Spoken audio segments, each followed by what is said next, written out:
हरे कृष्ण। तो आज हम श्रीमद् भागवतम के चौथे स्कंद के 8वें अध्याय के श्लोक संख्या 79 पढ़ रहे 79 और श्लोक संख्या। तो यहाँ पे देख रहे हैं कि किस प्रकार से गुरु महाराज ने तपस्या की और कितनी घोर तपस्या करके दृढ़ता से भगवान की पूजा करते थे। वे यहाँ देखते कि वे एक पैर पर खड़े हो, पैर के अंगूठा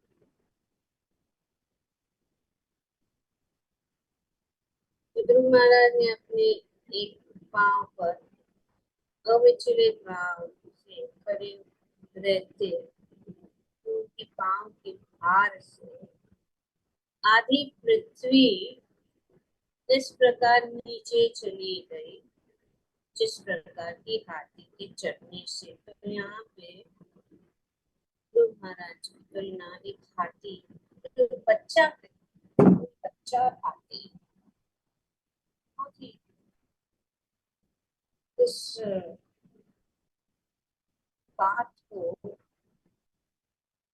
बहुत ही गहराई से और समझने के लिए कि कोई साधारण नहीं है। हम सब जानते हैं कि वो बच्चा 8 साल का बच्चा और तपस्या करता है और उसकी उसकी तपस्या के बल से वो एक पैर पे खड़ा है। उसके बल से वो जो है पृथ्वी आधी पृथ्वी नीचे चली गई, दबाई, उस पे दबाव या इतनी शक्ति उसमें उनमें इतनी शक्ति आ गई कि हाथी के चढ़ने के समान। जिस प्रकार एक हाथी जो है नाव में चल जाता है,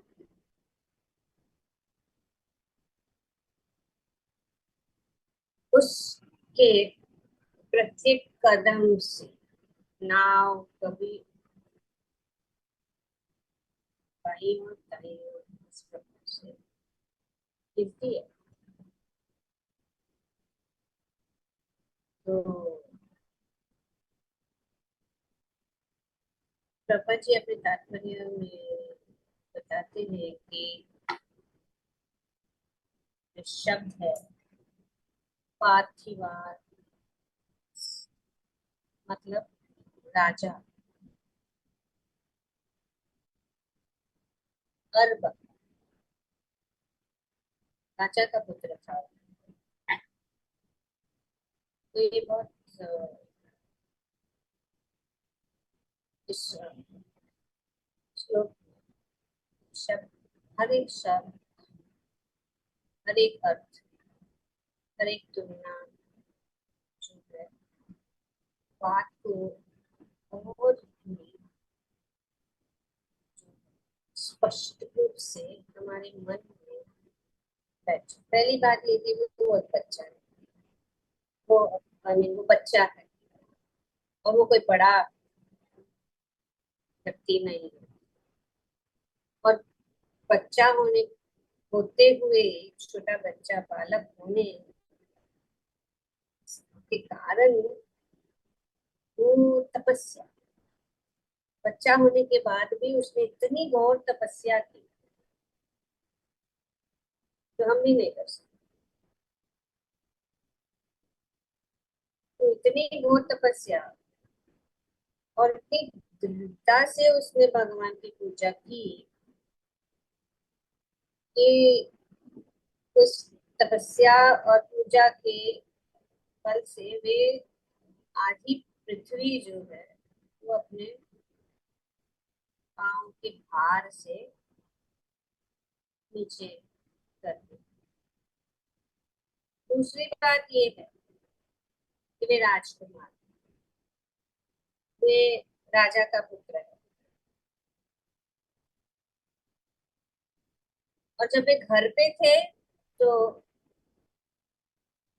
राजपुत्र होते हुए भी वे अपने पिता के गोद में चढ़ने से रोक दिए गए। तो ये रोक दिए गए, राजपुत्र होते हुए भी उसको रोका गया, लेकिन वही राजपुत्र अभी जिसको सामान्य समझा, उनकी जो माता है, उन्होंने उनको सामान्य समझा और उसको अपने पिता की गोद में बैठने के लिए नहीं दिया गया। पर जब वे आत्म साक्षात्कार अथवा भक्ति में आगे बढ़ गए तो वे अपने अंगूठे के भार से पृथ्वी को दबा सकते थे। ये है भक्ति की शक्ति। राजा का पुत्र, राजा का पुत्र होते हुए भी उसको जो है अपने पिता की गोद में बैठने का अवसर मिला।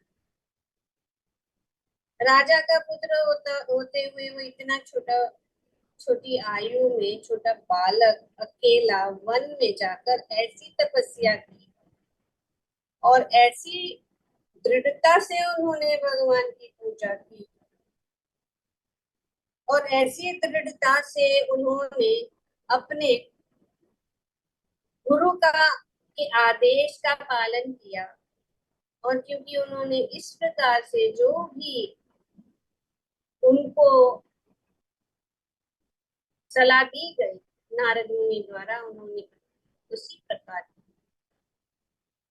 और इतने छोटे होते हुए भी उन्होंने इतना सब प्राप्त कर दिया जो बहुत कठिन है पृथ्वी को एक छोटा सा कण भी हम अपने जो है अंगूठे से नहीं दबा सकते। यहाँ पे हम अंदाजा लगा सकते हैं कि ध्रुव के अंगूठे कितने छोटे छोटे, क्या भार हो सकता है। तो ये बात ध्यान रखता है।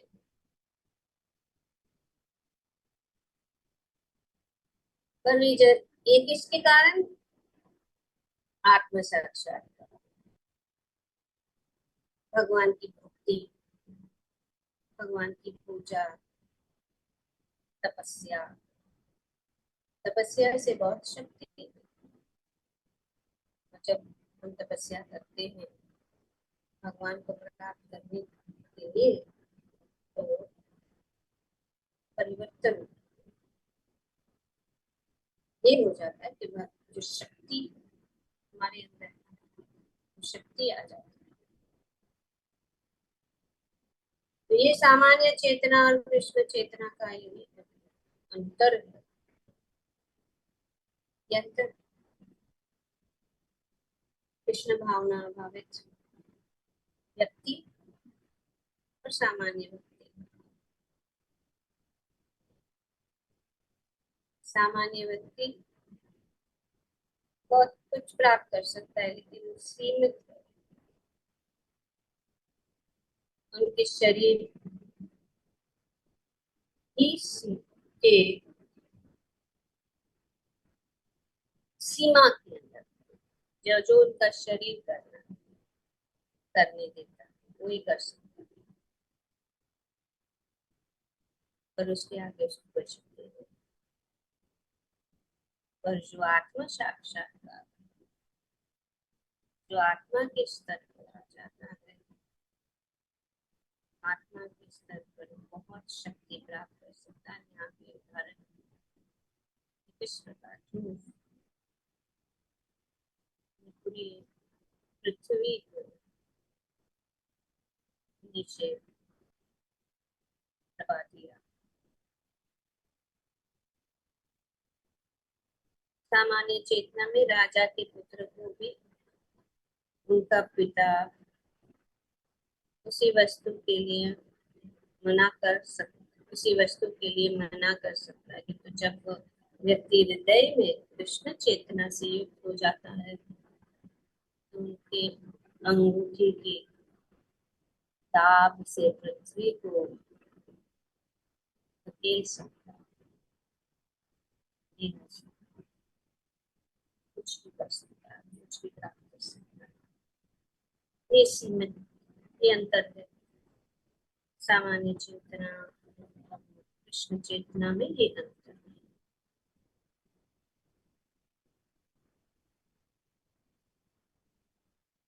तो कहने का मतलब यहाँ या ये तात्पर्य यही है इस बात की,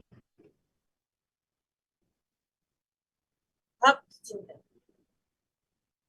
भगवान का भक्त कितना भी कमजोर, कितना भी असहाय, कितना भी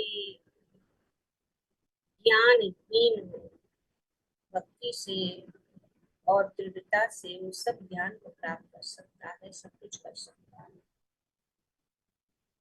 तो अब यहाँ पे कोई तर्क करेगा ये क्या बच्चा, वो कुछ नहीं करेगा। जैसे कि जब उसकी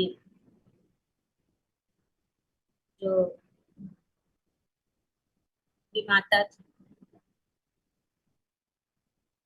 उसने सोचा कि इसको निकाल दो, इसको हक मत दो, और छोटा सा बच्चा है वो क्या करेगा, वो कुछ नहीं कर सकता।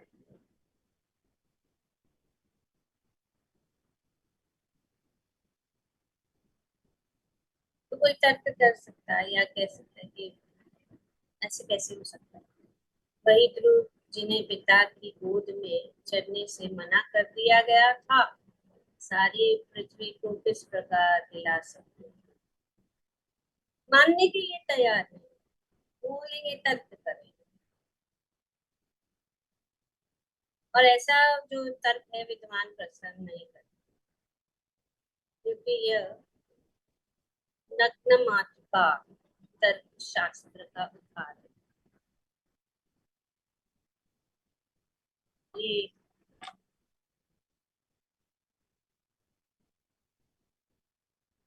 शास्त्र 6 प्रकार सददर्शन है, बहुत ही orthodox school, 6 orthodox school of philosophy और दर्शन, सद मतलब कहते हैं सददर्शन, जिसमें न्याय शास्त्र है, न्याय, सांख्य, योग, वैशेषिका और मीमांसा, पूर्ण मीमांसा, उत्तर मीमांसा, ये सब दर्शन है।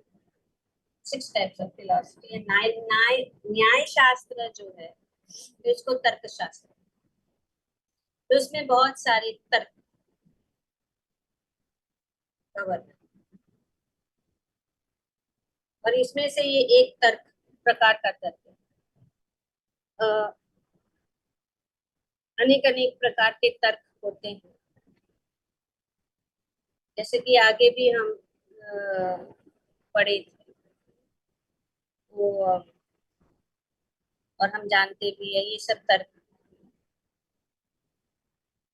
आज गलत स्थन, बकरे के गले के अंदर जो स्तन, जो चमड़ी है जो स्तन के जैसे, उसको आज गलत स्तन स्तन न्याय है। तो अगर ऐसे कोई सोचे कि इस बकरे के गले से दूध निकाल सकते हैं तो वो मूर्ख कहा जाता है। एक प्रकार का न्याय। दूसरा प्रकार है जो पापा जी हमेशा कोट करते हैं, जैसे कि मंडूक न्याय, ओपन मंडूक न्याय। उप मतलब हुआ, और मंडू का मतलब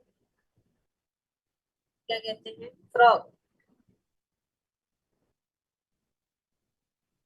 तो ये जो frog in the theory philosophy, इनका ये न्याय शास्त्र के फिलोसफी इसमें बता।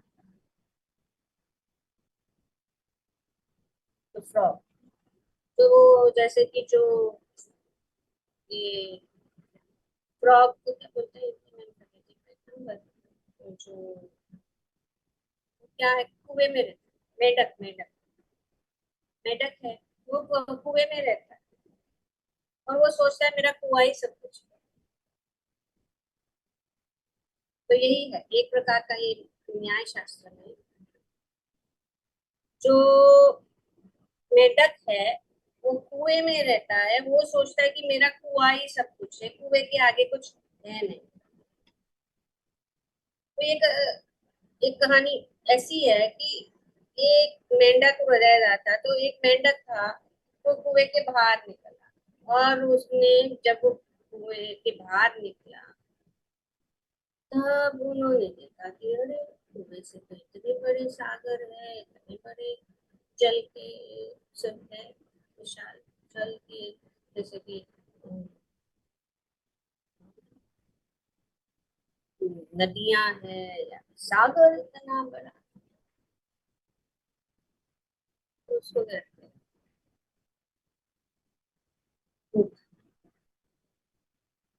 मंडूक। वो अपने ही वेल में रहता है, अपने ही कुएं में रहता है, सबसे वही सब कुछ है। और जब वो दूसरा जो अ, दूसरा जो फ्रॉग है, वो, वो जाके वापस उस कुएं में कुएं में से वो बाहर निकला गया, देखा, आया, तो उसने बताया कि अरे ये तो कुआं तो बहुत छोटा है, इससे भी अच्छा जो है बहुत सारे बड़े विशाल सागर है। समझने की, समझने की। तो जो उस कुएं में है वो उसको समझने की, जो वो बात बता रहे वो समझ नहीं पा रहे। जैसे कि हम, हमारे पास इतना ज्ञान है तो हम सोचते हैं यही सब कुछ है, उसके आगे कुछ नहीं। जैसे कि एक व्यक्ति कुछ गांव में रह रहा है, उसके लिए उसका गांव खेती, उनका जो सब जो आजू बाजू जो उनके जो बैल और गाय और जो कुछ भी यहाँ पे है, वही सब कुछ। तो वो जो गांव से बाहर है, ऐसा अक्सर होता है, वो गांव से जो एक जन बाहर जाता है वो देखता है अरे तो मुंबई में इतना बड़ा शहर है, उसमें तो उससे रेलगाड़ी चलती है जैसे कि हवा में चल रही है, वहां पे विमान है, मोटर कार है, ये वो। और बताता है तो लोग सोचते हैं कि अरे ये क्या, कुछ भी ऐसा नहीं पता है, तो वो स्वीकार करने के लिए तैयार। उसी प्रकार से जब हम प्रचार करते हैं, हम बताते हैं कि इस भौतिक जगत से परे एक आध्यात्मिक जगत है, इस आध्यात्मिक जगत में अनेक लोक है, अनेक ग्रह है, इस प्रकार के विमान है, इस प्रकार, तो ये सब पूरा जो शास्त्र है उसमें करने करना चाहिए, इसी कारण। और फिर ये प्रॉप यही है, उपम मंडूक, well, frog in the well, that's, तो ऐसा बहुत न्याय शास्त्र में बताया गया है, जैसे कि ये उपमन्यु का या अजगर स्तन प्रकंड न्याय, ये सब बहुत बहुत सारे न्याय शास्त्र में न्याय तो बहुत तर्क हो सकता है। तो तो यहाँ पे भी यहाँ पे उदाहरण दिया जा रहा है जिसको कहते हैं नग्न मातृका न्याय। नग्न मातृका न्याय, ये न्याय क्या है कि बचपन में जो स्त्री है वो या माँ जो है या बच्चा वो नग्न घूम रहे थे, नंगे घूम रहे थे। तो अभी वो बड़ी हो गई तो भी वो नग्न नग्न है तो अभी भी नग्न रहेगी, बदलाव नहीं हो सकता। तो ये लॉजिक है कि ये बच्चा है तो बच्चा ही रहेगा, वो क्या करेगा, उसको कहते हैं नग्न मत। तो कोई तर्क कर सकता है कि चूंकि माता बचपन में नंगी रहती थी इसलिए उससे तरुण होने पर भी नंगा रहना चाहिए। तो ध्रुव महाराज की विमाता इस प्रकार सोचती रही होगी क्योंकि वो क्योंकि उसने ध्रुव को पिता की गोद में नहीं चढ़ने दिया, अतः वो अब क्यों मानने लगी कि ध्रुव के भार से पूरी धरती हिलने लगी। तो ये मानने मानने पर, अरे ये तो बच्चा है, बच्चा ही रहेगा, कोई बच्चा रहेगा। पर ये लॉजिक, ये सब मूर्खता है। ये ऐसे सोचना, कोई ऐसे कैसे सोच सकता है, तब कैसे कर सकता है कि कि बच्चे की माँ अभी जब वो छोटी थी वो नग्न घूम रही थी तो अभी वो अ, तरुण हो गई तो भी नग्न।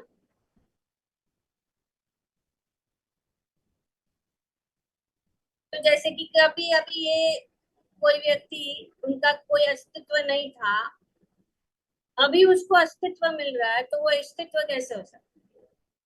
Something he was very is not very important, अगर कोई कहेगा अभी वो इतना इम्पोर्टेंट नहीं था, वो आम बच्चा है, उसके लिए उसके साथ ऐसा व्यवहार किया गया, अभी वो इतना शक्तिशाली, इतना इम्पोर्टेंट बन गया। तो how can this man become important, he was not an important person, वो ऐसे क्षुद्र था। अभी वो इतना आत्मा साक्षात्कार की शक्ति से वे पृथ्वी को नीचे दबा रहे हैं। जो एक छोटा बालक जो अपने पिता की गोद के ऊपर भी नहीं बैठ सकता। तो ये ऐसे कैसे हो सकता है? ये कोई तर्क कर सकता है। तो ये सब परिस्थिति बदल परिस्थिति बदल सकती है। इसका अर्थ ये नहीं कि जो पहले था वैसा ही रहेगा, परिस्थिति बदल। चेतना सब कुछ। यहाँ दूसरा एक उदाहरण है कि चेतना की के बढ़ने से सामान्य चेतना और आध्यात्मिक चेतना, ये चेतना से सब कुछ होता है। Everything is the development of consciousness. When one becomes crystal conscious, that is perfect. Consciousness is changing, ये जो चेतना है बदलती जाती है। पेड़ में भी चेतना है पर उनकी चेतना जो है डेवलप नहीं है। अगर पेड़ को काटा जाए तो पेड़ को काटने से उसको असर होता है, पेड़ को लगता है, लेकिन की चेतना जो है इतनी जो है विकसित नहीं है। तो इस प्रकार बच्चा भी या कोई भी छोटा बच्चा में भी चेतना है, और जब उसकी चेतना बढ़ जाती है, when he develops his consciousness is developed, so everything is change of consciousness.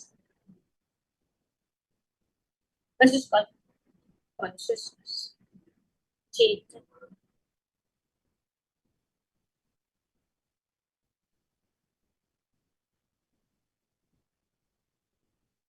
जैसे कि बच्चे के शरीर, जैसे कि बच्चे को हम देखते हैं,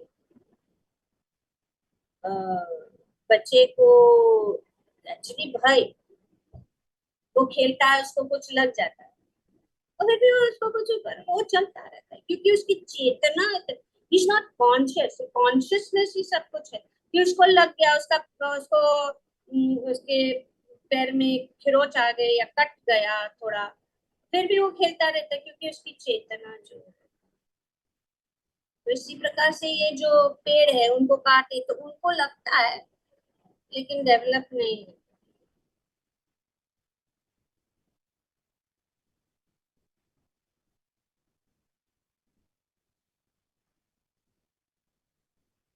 तो बाजी बताते कि अगर बच्चे का एनेस्थीसिया देने की, विदाउट एनेस्थीसिया भी अगर उसका ऑपरेशन किया जाए, उसको इतना दर्द नहीं होगा, फील होगा, लेकिन इतना दर्द, ये सब कॉन्शियस।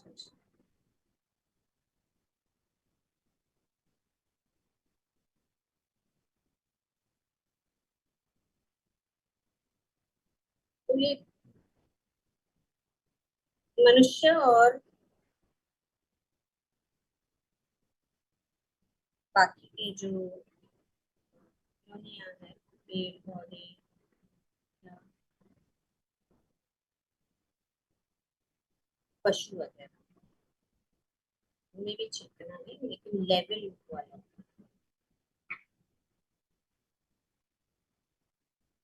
तो इस प्रकार से ये चेतना का डेवलप, और वो चेतना का डेवलपमेंट या कॉन्शियसनेस संग से होता है।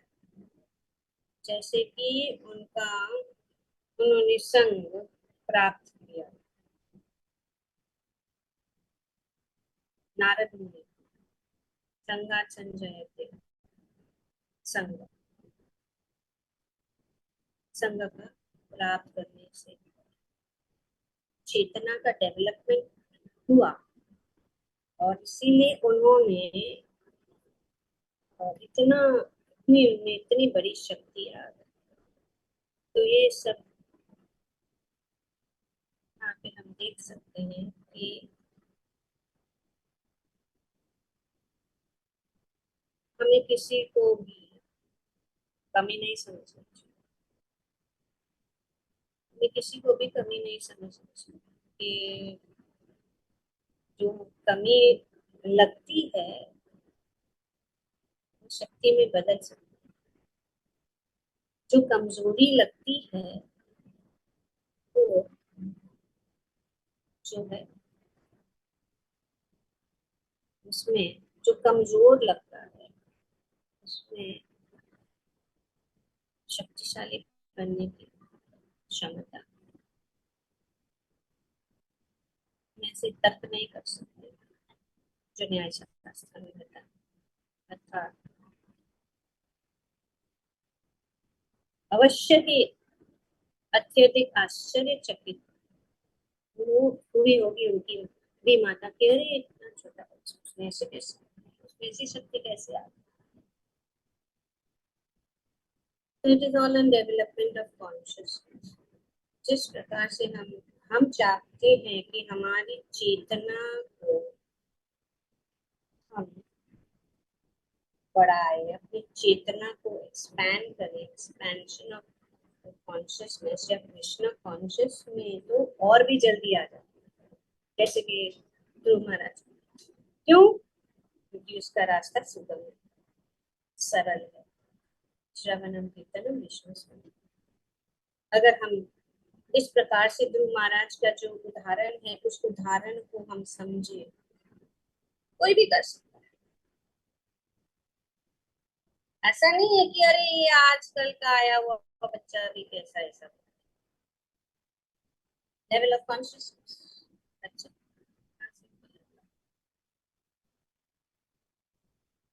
आश्चर्यचकित हुई हो जब उसने जाना होगा कि भगवान का निरंतर ध्यान करने से ध्रुव महाराज पृथ्वी को उसी प्रकार दबा सकते थे जिस प्रकार नाव पर चढ़ने पर हाथी नाव को दबाता है। हाथी जैसे।